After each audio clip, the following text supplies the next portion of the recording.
On va accueillir Aurélien qui nous a appelé pour débriefer le match avec nous. Salut Aurélien. Hello Pia, hello l'équipe, comment ça va Pia? Salut Aurélien. Ça va très bien Aurélien, et toi alors? T'es dans quel état émotionnel après ce match?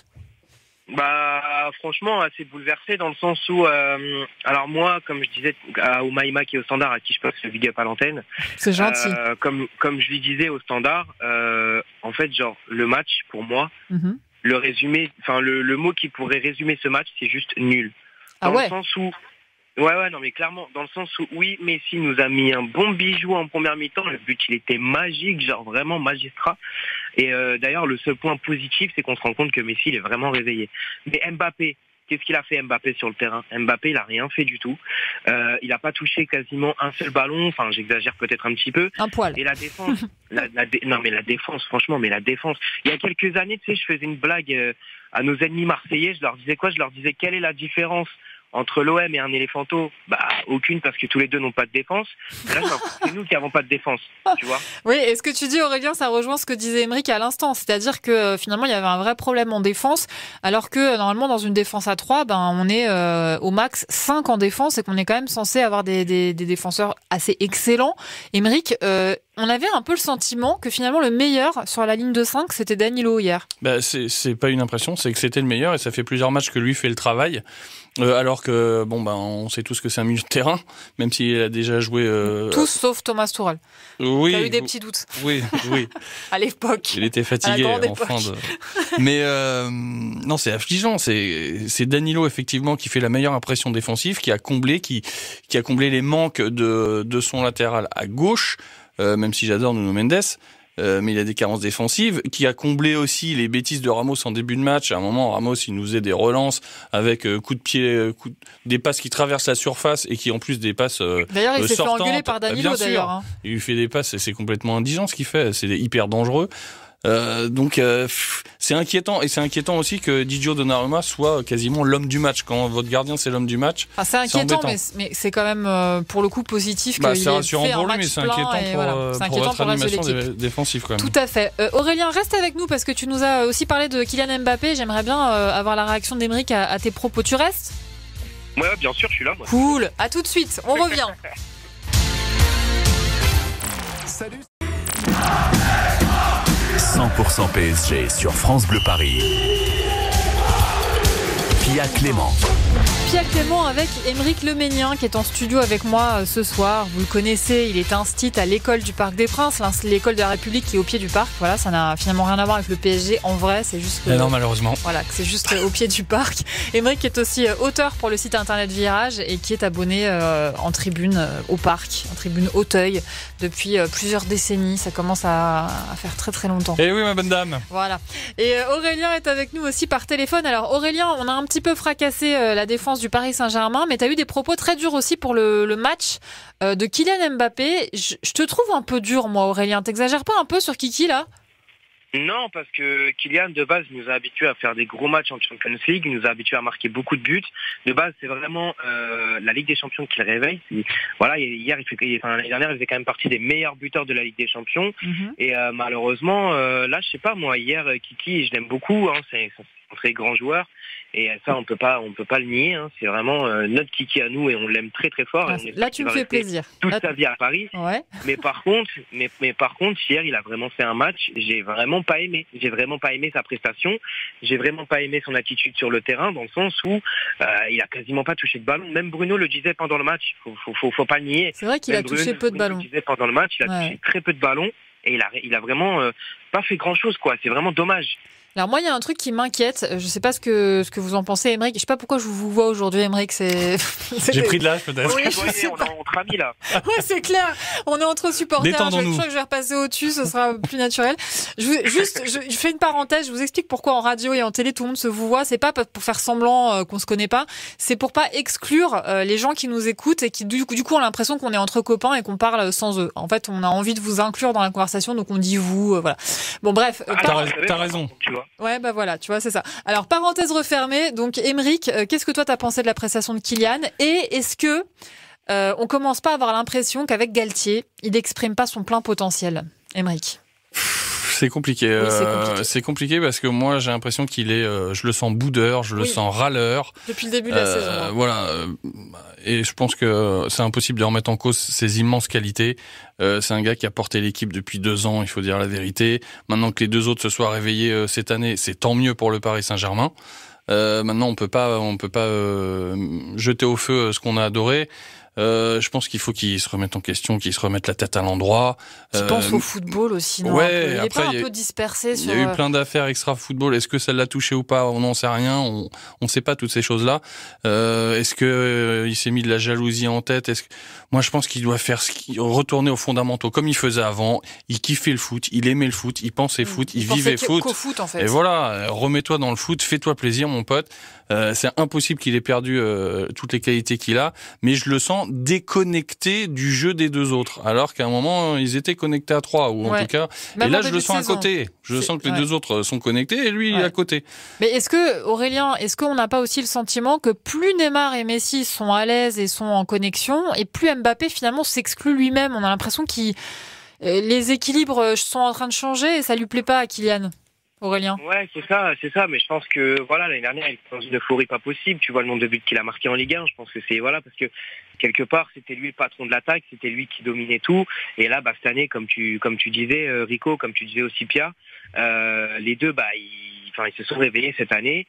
Ils jouent ensemble, mais normalement, voilà, parce que Neymar et Messi, ils ont énormément d'automatisme. Faut pas oublier qu'ils ont joué ensemble au Barça déjà. Bien sûr. Et puis ils sont amis. Ils ont beaucoup plus d'automatisme. Voilà, ils sont habitués à jouer ensemble.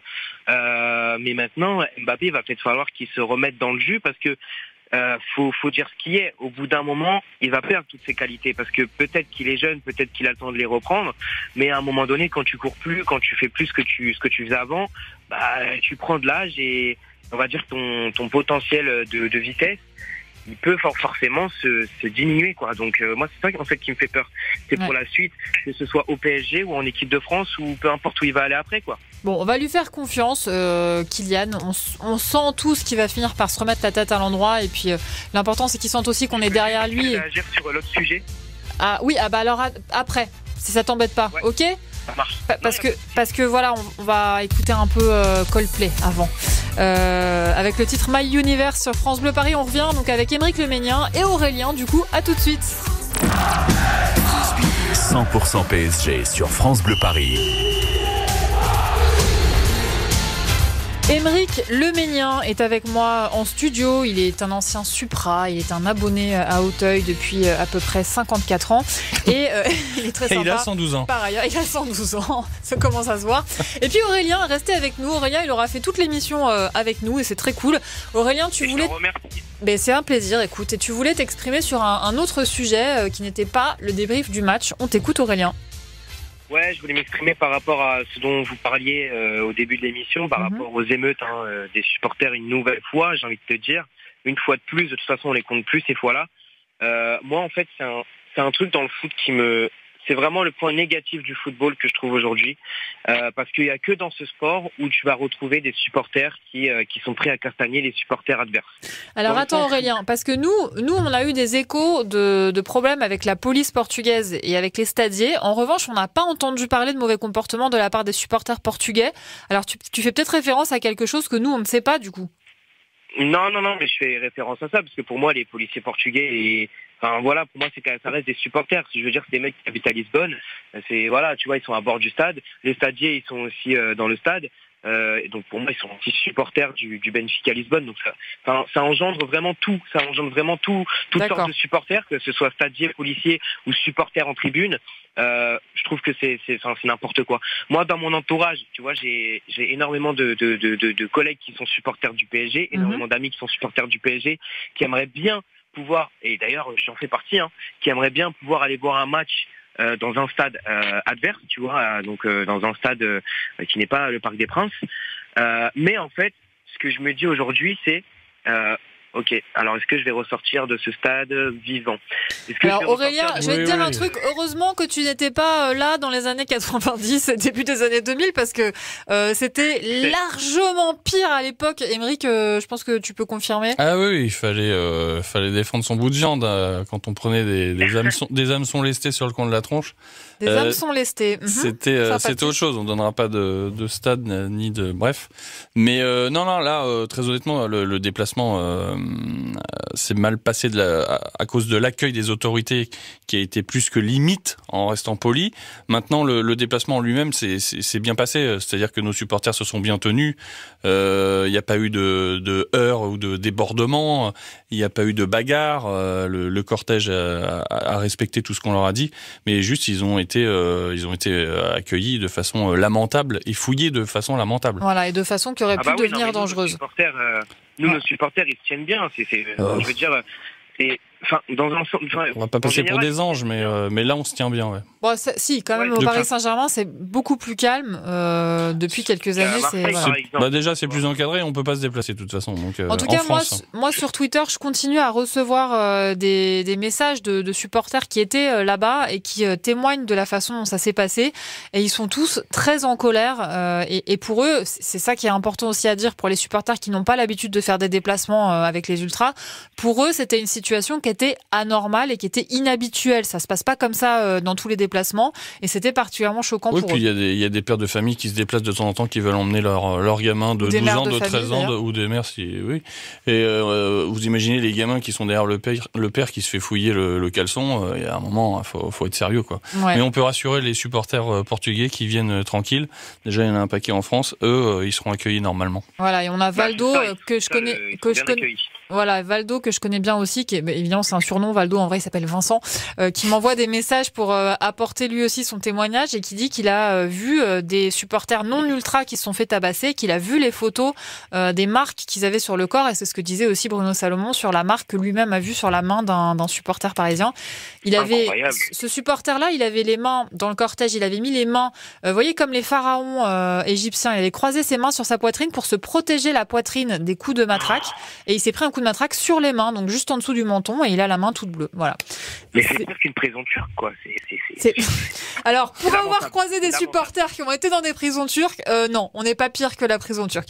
Mais bon. Non, mais c'est lamentable. Franchement, c'est lamentable. Je suis d'accord avec toi, Aurélien. C'est vrai que c'est lamentable. Il faut le dénoncer, on l'a fait, c'est bien. Voilà, on l'a dénoncé. On aurait aimé pouvoir plus débriefer le match. On n'a même pas dit que nos auditeurs avaient élu Donnarumma meilleur joueur du match, largement devant Messi et devant les autres et devant Verratti. Verratti, gros match. Ouais, Verratti, gros match. Donnarumma aussi, il faut le dire. Donnarumma, et puis Messi, pas mal non plus. Ouais, c'est vrai. Voilà. Et Aurélien, gros match aussi. Merci Aurélien d'avoir été avec nous, c'était un plaisir. Merci à vous. Allez, salut. Salut Aurélien. Bonne soirée.